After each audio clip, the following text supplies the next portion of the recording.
السلام عليكم ورحمة الله وبركاته. ازيكم حبايب قلبي؟ عاملين ايه؟ يا رب يعود علينا وعليكم الأيام بخير، يا رب تبقى أيامكم كلها سعد وهنا وخير، يا اللهم آمين يا رب.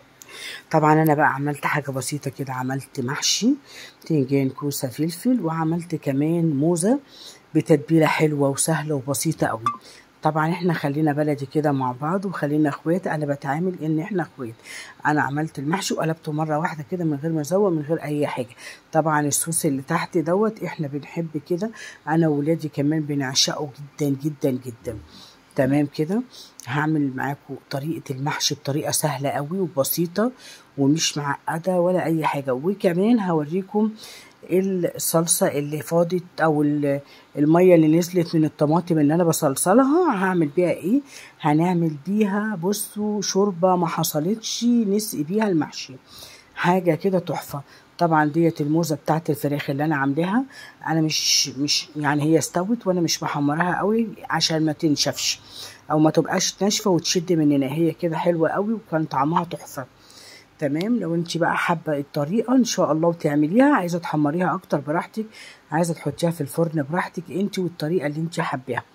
طبعا انا عامله حاجه بسيطه يعني، مش عامله حاجه جامده قوي. وبعدين كمان عشان اللي مش حابب بقى يجيب فراخ او ما يقدرش يجيب فراخ او لحمه او اي حاجه، والله الطريقه كانت تحفه تحفه تحفه. اتمنى ان شاء الله تجربوا الوصفه وتعجبكم، وهي سهله وبسيطه وما فيهاش اي تعقيدات خالص. يلا نبتدي ونشوف الوصفه، يلا بينا. بس اتمنى ان انتوا ما تنسوناش في الاشتراك في القناه وتفعيل زر الجرس عشان يوصلكوا كل فيديو بنزله. واتمنى ان شاء الله ان انتوا يعني تشرفوني وتنوروني في القناه، واتمنى ان انا اكون ضيفه خفيفه عليكم. واتمنى لو اي استفسار عايزه تساليه قوليه وانا يعني هرد عليك ان شاء الله. حاجات سهله وبسيطه. وطبعا الحاجات ديت للبنانيت اللي هم لسه متجوزين، وطبعا ليهم عايزين بقى طبعا يقفوا في المطبخ وعايزين يبينوا ان هم شاطرين، وهم فعلا شاطرين. والبنات او الستات لما بيحطوا حاجه في دماغهم بيعملوها. اتمنى ان شاء الله الوصفه تكون خفيفه وبسيطه عليكم. ان شاء الله ما تنسوناش في الاشتراك في القناه وتفعيل زر الجرس عشان يوصلكم كل جديد، والكومنتات الجميله بتاعتكم كده. طبعا اول حاجه بعملها ان انا بقطع البصل، وطبعا البصل ده كبير. تمام. المحشي انا بصل بيحب البصل الكتير. تمام. اقطعه بقى كله وهنضفه بقى واقوم غسلاه وهعمله في الكبه، يعني مش هعمله على ايدي، يعني مش خرطه كده، فاهمين؟ انتي بقى حابه تخرطيه براحتك، فاهمه؟ بس ربنا مريحني وعندي كبه فبكبر دماغي، معلش وقع مني حقكم عليا. تمام. طبعا انا هحط كميه البصل بس، هخلي بس نص بصلايه ان انا هتبل بيها الموزه معاكم. هي عبال البصله ما تحمر هكون انا عملت الايه، الموزه معاكم ان شاء الله. تبلتها واركنها عبال ما اخلص المحشي خالص، وكمان هسويها قبل المحشي.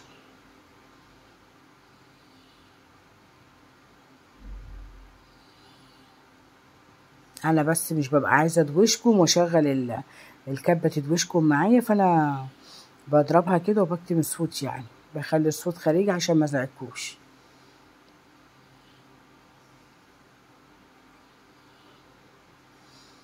بصي اي ماده دهنيه انت حابه تحطيها براحتك، حابه تحطي سمنه براحتك، حابه تحطي ليا على السمنه براحتك، حابه تحطي ليا على زيت براحتك، اللي انت حابه تاكليه ودي. بس انا بصراحه بحب زيت الذره في المحشي بتاعي علشان خاطر الشوربه او اي حاجه انا بحطها هي بتبقى تقيله. طبعا النهارده انا هعمله من غير شوربه، انا هعمل الشوربه اللي احنا هنعملها مع بعض بطريقه سهله. شوربه الطماطم تحفه تحفه تحفه، ونقلت المحشي في حته تانية، كانت جميله جدا. دي طبعا انا عبل البصله ما تحمر، دي نص البصلايه اللي انا قلت لكم عليها ديت من الشوربه اللي هي بتاعه صلصه الطماطم اللي فاضت مننا، الميه اللي طلعت من الطماطم. طبعا انا ما رميتهاش، انا حطيتها في التلاجة وهستعملها في التتبيلات وفي تسقية المحشي وكل حاجة. دي معلقة 7 بهارات، ودي كمان معلقة ماجي.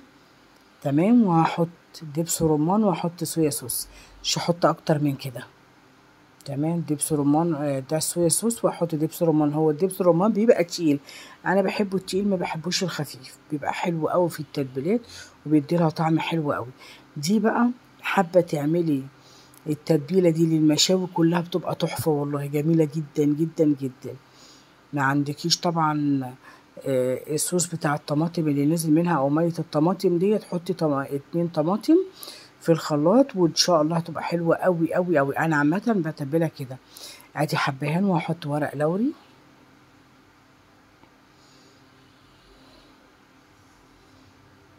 وهنحط كمان الملح بتاعنا، وهحط قرن فلفل واحد بس عشان ما تبقاش حراقه قوي يعني.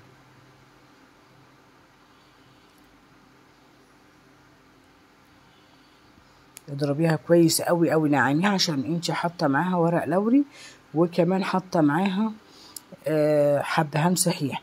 ولو مش عندك كبه اضربيهم في الخلاط، هيتضربوا ناعم قوي، هيبقوا جمال جدا برضو على فكره، يعني ما توقفيش نفسك على حاجه. دي تاني تتبيله عملتها معاكم للموزه بتاعه الفراخ، وان شاء الله تعجبكم باذن الله. ادي هي دي الموزه بقى بتاعه الفراخ، طبعا دي مش تنفع غير شوي. وبعدين محشي، يعني انا مش هعمل مقليات جنبه، انا هخليها المره دي مشويه، يبقى انا كده عملت معاكم طريقه تانية.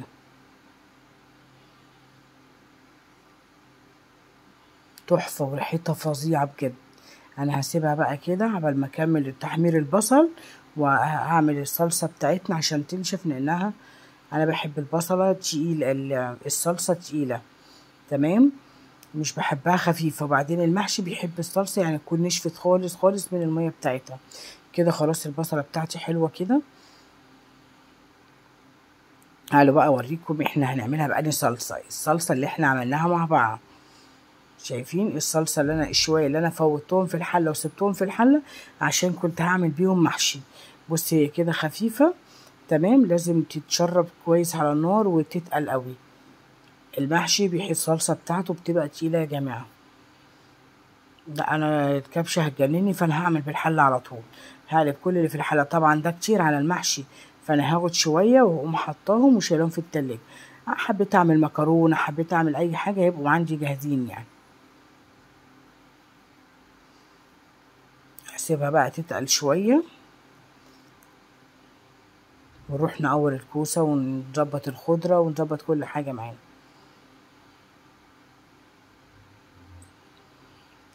انا هوري البنوته الجميله اللي بتقول لي الكوسه بتبقى رفيعه. الكوسه مش زي البتنجان يا جماعه، البتنجان مش بيبقى فيه لحمه خالص، انما الكوسه لازم يبقى فيها لحم.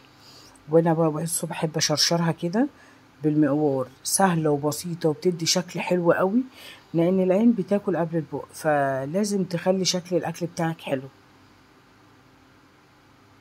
وتقويرها سهل جدا، مش صعب على فكره. طبعا انا مقوره البتنجان ومجهزه كل حاجه. طبعا تقوير البتنجان سهل قوي،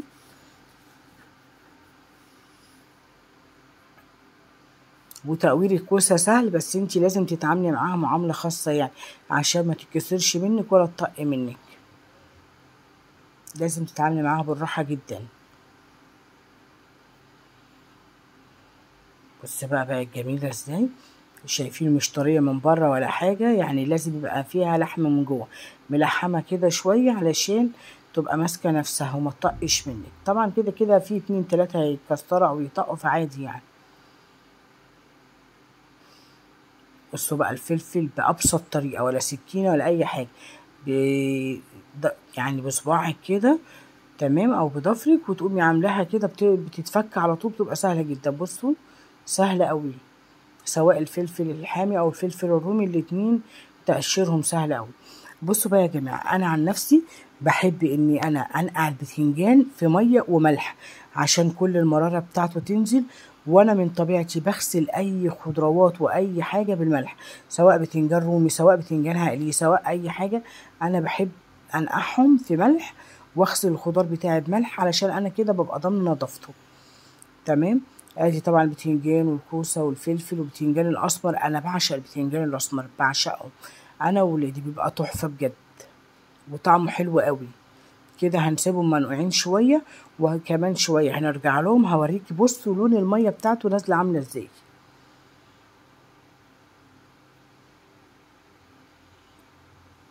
كده الموزه بتاعتنا اتبلت وخلاص. انا بس هنقلها في الصينيه اللي انا هشوي فيها، علشان خاطر انا عايزه الطبق تمام كده، وهرصها في الصينيه عشان اولع عليها على البوتاجاز.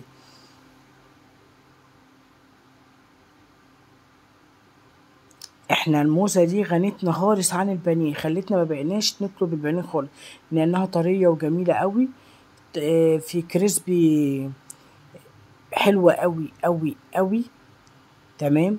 في الشوي حلوه قوي. هي كذا ليها حاجه فيها جميله جدا، وطعمها حلو قوي. ولما تجيبيها وتقطعيها كده شرايح للشاورما بتبقى تحفه. وكمان بتستوي، يعني حتى نقعتيها في التتبيله او ما نقعتهاش بتستوي وبتبقى طعمها تحفه. طبعا انت تزنقي براحتك، لان كده كده هتكش، وكده كده هيبقى في مكان عندك واسع عادي يعني. انا عن نفسي هحطه في الحروف وازنق، لان انا كده كده عارفه ان ايه، هي هتكش على النار.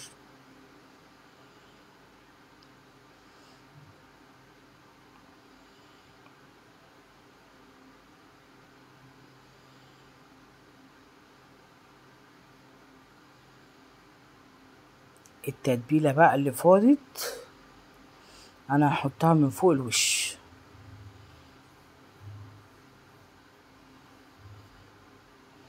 تمام. انا مش هرميها، ما هي التتبيله دي اللي هسويها، مش هنحط معاها اي حاجه تانية غير شويه زيت ذره وخلاص على كده. اي نوع زيت عندك ملوش ريحه حطي منه.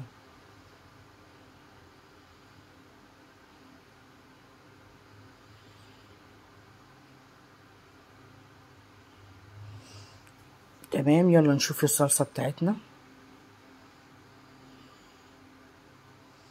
انا كده نقصت منها عشان ما تبقاش تقيله قوي. تمام. نحط بقى بهاراتنا وحاجتنا. تحطي نعناع، 7 بهارات، شطه، جوز الطيب، وفلفل اسمر. تمام كده. وهنحط كمان الملح. في ناس كتير تقولك انا ما بحبش النعناع في المحشي، والله وبياكلوه عندي بيبقى تحفه، وتيجي في الاخر تسالني الخلطه معموله ازاي واقول لها، ولما تعمله تقول لي انا ما كنتش اعرف انه تحفه قوي كده. لا بجد النعناع بيفرق قوي قوي قوي قوي في الصلصه والخلطه بتاعه المحشي. طبعا انا كده خلاص غسلت الرز. تمام. هحط الرز بقى بتاعنا هسقطه في الصلصه، نقلبه بقى كويس. قلبيه كويس عشان الصلصه ما تبقاش من تحت. انا بحب اشوح الرز على النار عشان لو في نسبه من الميه او حاجه تنشف على النار. تمام كده. طبعا المحشي بتاعي احمر قوي، انا بحبه احمر. طبعا النور ظلمه بصراحه، انا بحبه احمر جدا جدا. طبعا لسه في صلصه من تحت اهي، شايفين عامله ازاي. انا خلاص كده طفيت على الرز علشان لما احط الخضره تفضل محتفظه بلونها ويفضل لونها اخضر. تمام. انا كده طفيت عليه خلاص. هحط بقى الخضره واقلبها كويس.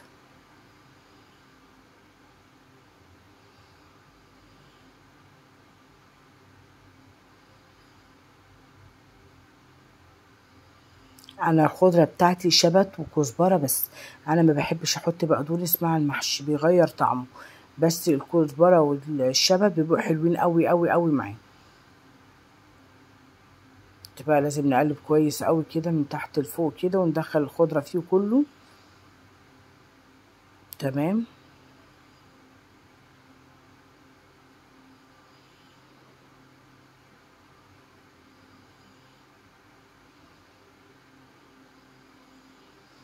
ان شاء الله تجربوها بيعجبكم باذن الله يا رب. انا هفضيه بقى في طبق عشان مش عارفه املك الحله. وكمان كده كده انا عايزه الحله عشان انا بحب الحله اللي عملت فيها الصلصه هي اللي احشي فيها. هتخلي المحشي احمر وجميل مع الخلطه اللي هتحطيها من فوق الوش، هتبقى تحفه.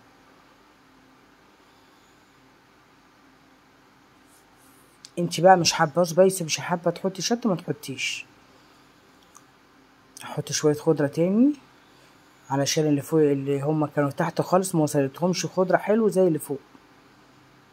انا بحب خضره في المحشي حلوه كده ومظبوطه وتكون ماليه المحشي.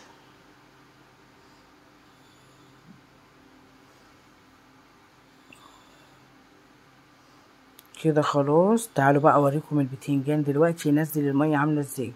بصوا بقى البتنجان نزل السواد اللي كان في جواه ازاي. شايفين الميه بقت مسوده ازاي. هنغسل البتنجان كويس قوي قوي قوي تحت الحنفيه ويلا نحشي بينا. انا بحاول ان انا اقصر معاكم الفيديو ما اطولهوش، يعني ما اجيبلكوش طبعا وانا بغسل البتنجان وانا بعمل انتوا فاهمين، علشان بس الفيديو ما يبقاش طويل عليكم.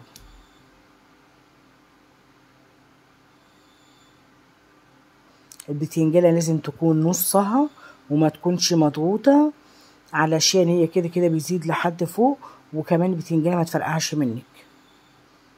تمام.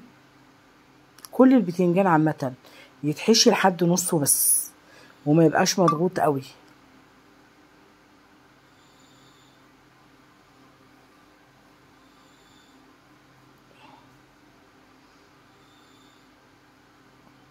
انا مش عارفة انتوا شايفينه كده ولا لا، بس هي لحد نصها بس. والفلفل كمان بحشيه لحد نصه، وبعد كده كأني بقوره بصباعي كده وبخليه مدور داير ما يدورش من جوه كمان. بصوا كده، يعني انا ملياه من الحروف كلها وملياه لحد تحت، بس لازم اسيب فراغ كده علشان لما يستوي ما يطلعش كله لبره، الرز ما يطلعش لبره. والفلفل ده كمان بحب احشيه كده وانزله. بصوا اضربه بالراحه كده. تمام. كله هينزل لتحت. برضو نفس الفلفل نفس الكلام، بتخلي الفلفل مليان لحد نصه وبتنزليه كله لحد تحت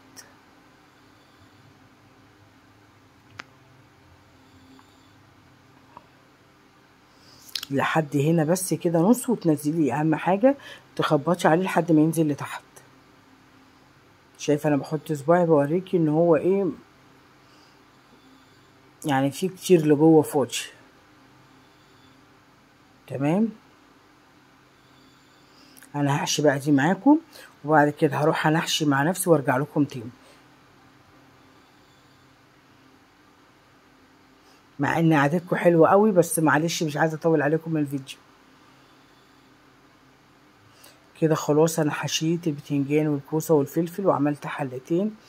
تمام كده. هنشوف بقى الفراخ بتاعتنا وصلت لحد فين.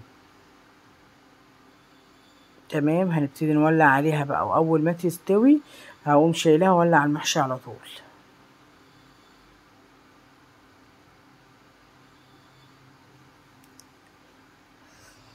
كده شربت كل السوائل اللي فيها، فاضل حاجات بسيطة خالص ودلوقتي تنشف. تمام كده. انتي حابة تحمريها قوي براحتك، طبعا لازم اعمل فواصل كده علشان لما الحتة تطلع ما تبقاش مقطوعة معايا وتاخد اللي جنبها بالمرة. انا هقلبه من الناحية التانية، ولو انتي حاباها تحمر قوي تخليها تاخد وش شواية في الفرن، يعني شغالة عليها الشواية بس انا يعني ولادي لسه صغيرين، فهم بقى عشان ما يقعدوش يشدوا فيها كده لو حمرتها قوي. يعني هي طرية وجميلة كده، تحفة تحفة تحفة، مش محتاجة انها تتحمر قوي يعني.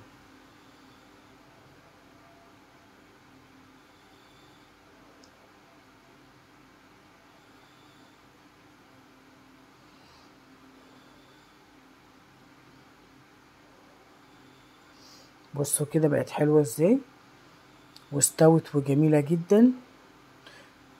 يلا بينا بقى نشوف التشريبة بتاعة المحشي.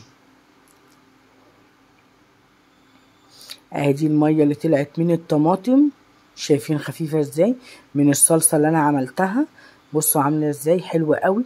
انا بقى النهاردة هكسر القاعدة وهسوي بيها المحشي، وهيطلع لونه حلو وطعمه تحفة.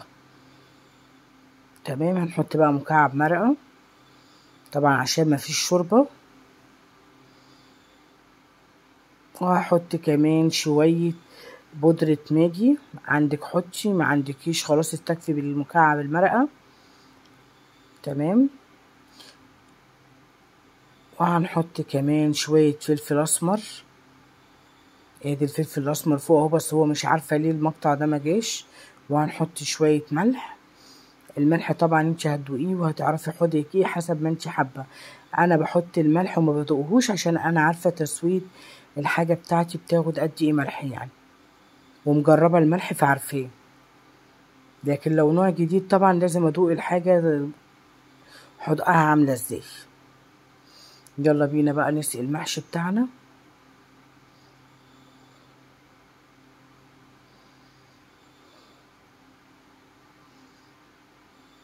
انا بحب ازود الشوربه علشان احنا بنحب الشوربه او الصوص بتاعها التقيل ده. ولادي بياكلوه بالمعلقه كده، بينزل معاه شويه رز فبيبقى طعمه تحفه. الرز بقى اللي كان مثلا على الكوسه على بتنجان على فلفل ولا حاجه ونزل في الشوربه فبيبقى طعمه جميل جدا. انا بقى هحط معلقه سمنه على حله، والحله التانية هسويها بالزيت. بصوا بقى، سمنه بلدي كده علشان احنا طبعا ما عندناش شوربه دسمه ولا اي حاجه، فاحنا لازم نطعم المحشي بتاعنا بحاجه حلوه.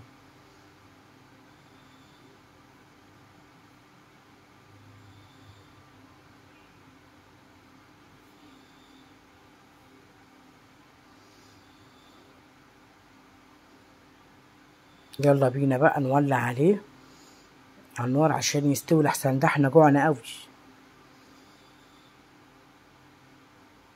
بصي بقى شكله عامل ازاي، تحفه تحفه تحفه. اتمنى تجربوه، هو طريقه سهله وبسيطه، وان شاء الله تجربوه يعجبكم باذن الله. شايفه بقى الشوربه معموله ازاي، تحفه. انا كده خلاص خلصت، واتمنى ان انتم تجربوا الوصفه وتعجبكم، واقول لكم بقى الف هنا وشفا مقدما ان كنتوا جربتوها.